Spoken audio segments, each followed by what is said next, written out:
Hello everyone, welcome to Sweet Tomato Vine Homestead. I'm Linda. Today I'm in the yard. It is hot out here. It is like 90 degrees and everything is so dry. It's feeling like some of these things are acting like they really want to just stay on the sprinkler system all day. They don't want to give it up at all. They don't want to just be without water for even a short period of time.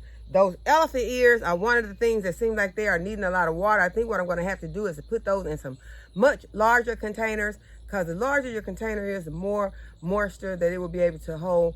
And another thing is that I'll probably end up putting some mulch on the top of the elephant ear container so that it will retain more moisture, and that way I won't have to be out constantly irrigating or watering it by hand. But what I came out to do out here first, I was telling you all I was trying to find some varieties of potatoes other than the ones that I already had. And so I was out of town a few days ago and I went to Trader Joe's, and Trader Joe's had these potatoes. These are not our regular Beauregard or the other red potatoes that we've been having, with more orange potatoes. These skins are, these are kind of red, but when you get into the inside of the potato, it's white, or maybe not white, more of a cream color. About 2 of these potatoes, because it's hard for me to go into the store and buy a lot of produce because of the fact that I'm growing it. It just feels strange to me, and I wanted these really bad, so I bought 2. I should have bought more. At least I could have tasted it. I went and got some soil. This is just some peat. I have put the potato in here. This peat has already been moistened, but I'm going to moisten it some more, and I'm just going to make me some potato slips. A lot of time left, so I think that it'll be okay. I make me some potato slips, and then I can make me some potatoes. Even if I don't get any large ones, I want to have some potatoes to start having my own variety, because the one that I have back there, I'm not sure if it's the same as this, but either way, I have been wanting to do this, so now I am doing it. I'm going to go ahead, I'm going to just place this somewhere, but now I'm also going to do, I'm going to start my own strawberry starts. So my strawberries have started having runners going everywhere, so I am excited about that. But did you all know, and I'm just finding this out, I'm just learning more about how to propagate your strawberries. You want to put your strawberries into some sort of container like this. You're going to put your runners in here, but you need to have those runners still connected to the mother plant, because they call what they are running to the mother plant a umbilical cord. And so if you cut the umbilical cord before that plant, that sucker has had chance to, do they call them suckers? Strawberry runners. If you cut the runner off of the strawberry plant before it has rooted, and you disconnect it from the umbilical, disconnecting it also from the mother, probably won't survive. So we're going to leave it connected to the mother. We're going to leave this umbilical cord intact, and we are going to put it in a container of soil like this. So I'm probably going to have 2 of these containers so that I can sit them on the ground over here by the strawberry bed. So y'all, let's do that. Okay, so I'm over here almost on the ground with these strawberry plants, and these are what the runners are looking like for anyone who has never saw a strawberry runner. And this is what is called the umbilical cord that is connecting it to the mother plant, and this is the mother plant. And so you want to leave those connected until you have this little area right here where you're going to place this in the soil so that you can go ahead and get some roots on it. And so what I'm going to do is I'm just going to plop them into the soil just like that, and so that they can get some roots, and then we'll come back and disconnect it. And y'all, I'm seeing that okay.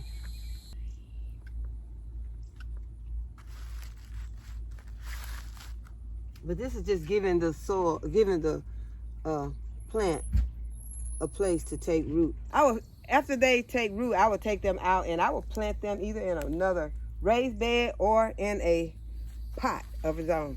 So these are our new potential strawberry plants. And I have another one over on this side, and I'll just take these runners and place them into the soil.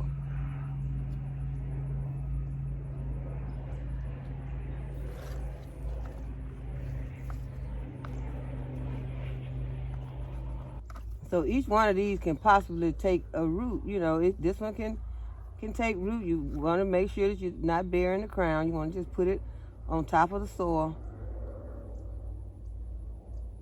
and let those roots go down into the soil. So we have 2 containers now. I'm going to go ahead and I'm going to do a couple more. So some of these are up inside of the raised bed. So what I'm going to do with some of them is I'm just going to take them and fix them where they can get rooted into this soil that's in the bed. I see one has already gotten rooted. This one is this one right here. We have this is tiny plant right here. It's a mother plant. Then as you can see, this here strawberry vine is running over here. And it has came over here and it has rooted itself. This is the same one, and it's going to that plant. So it has already taken root right here. So if I wanted to, I could take this and disconnect it, because as you see, since it has gotten rooted, the umbilical cord has, see where this one is red and looks real vibrant, this one has gotten brown. So that lets you know you can go ahead and you can disconnect this one from the mother plant and put it in its own container.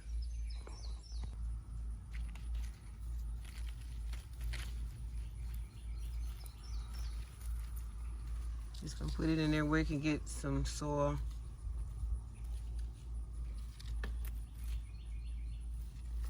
Just gonna take all these and place them back into the soil. And it just really, it only needs to just come in contact with it.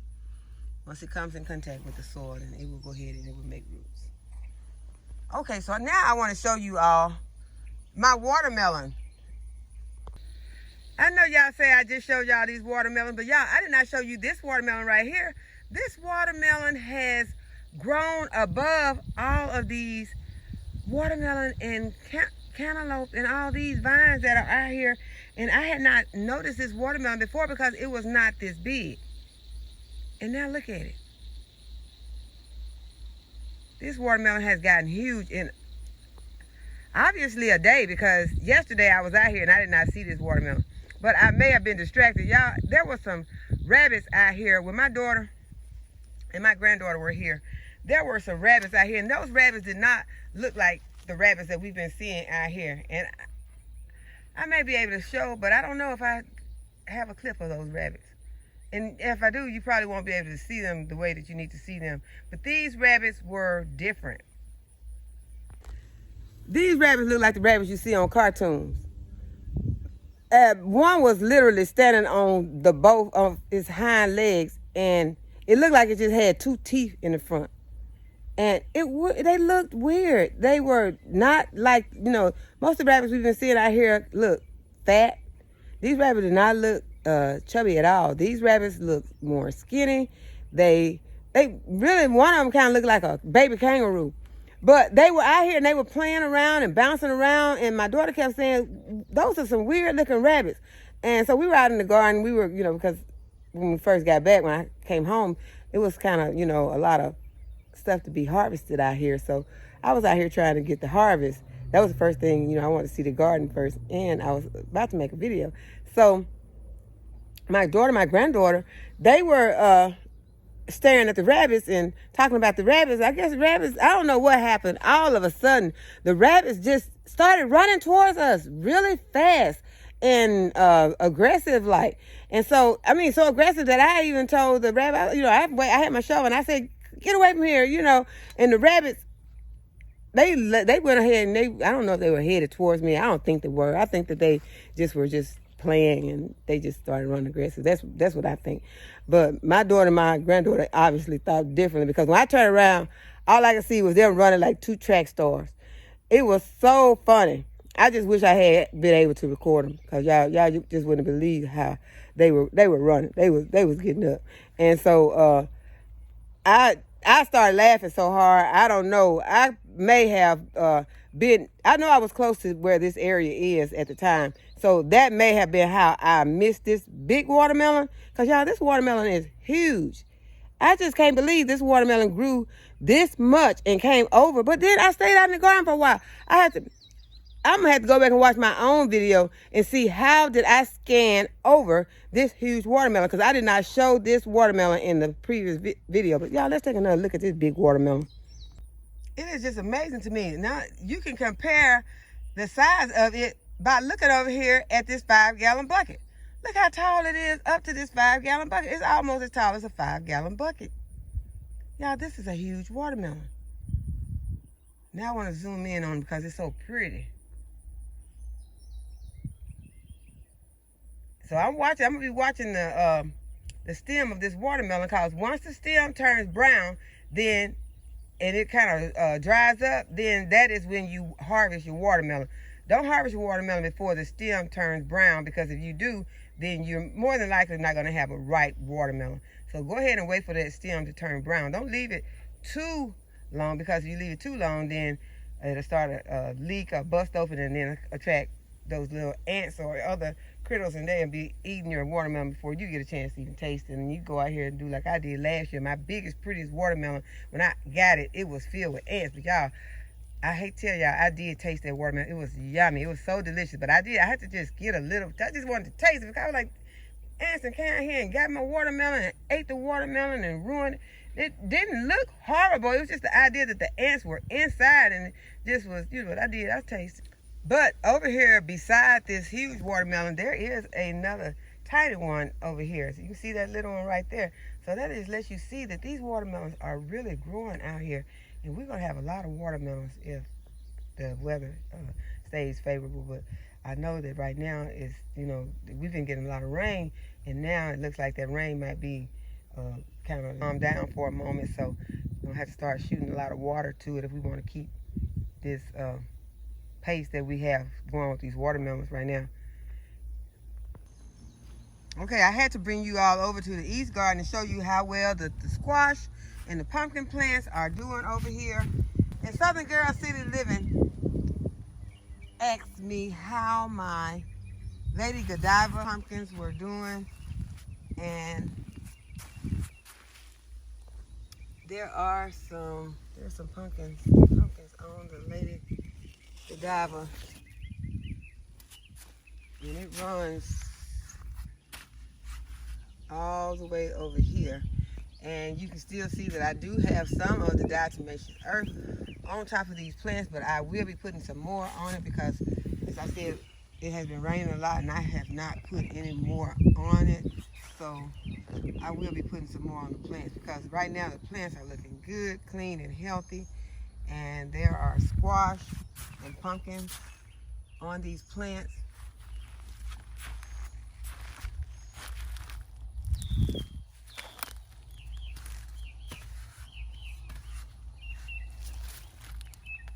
There's squash out in there, and they are looking very good.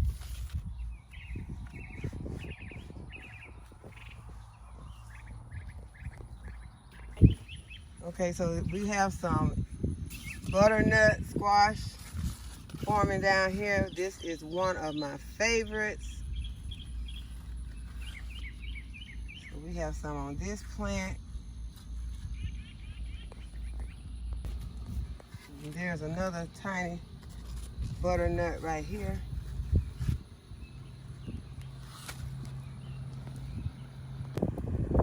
Okay, so here's one tiny straight neck squash that I think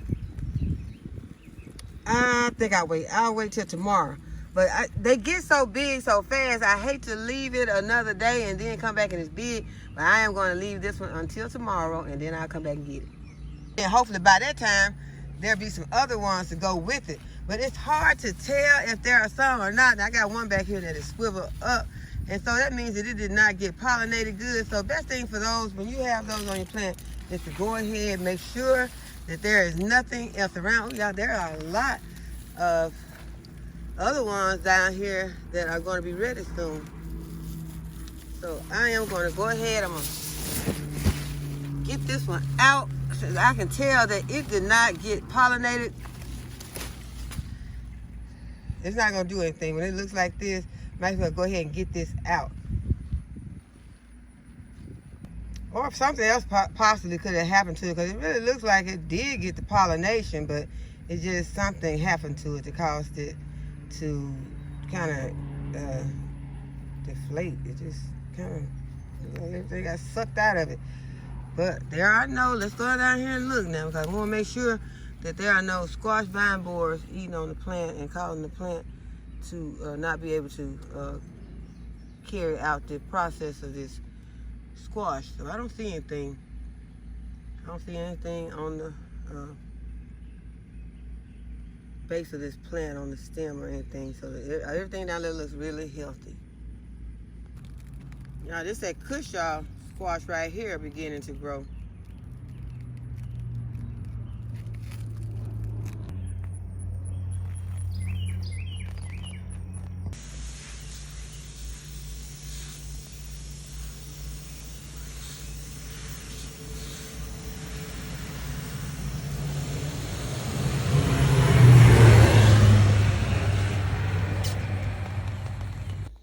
Go ahead and mix in my potato.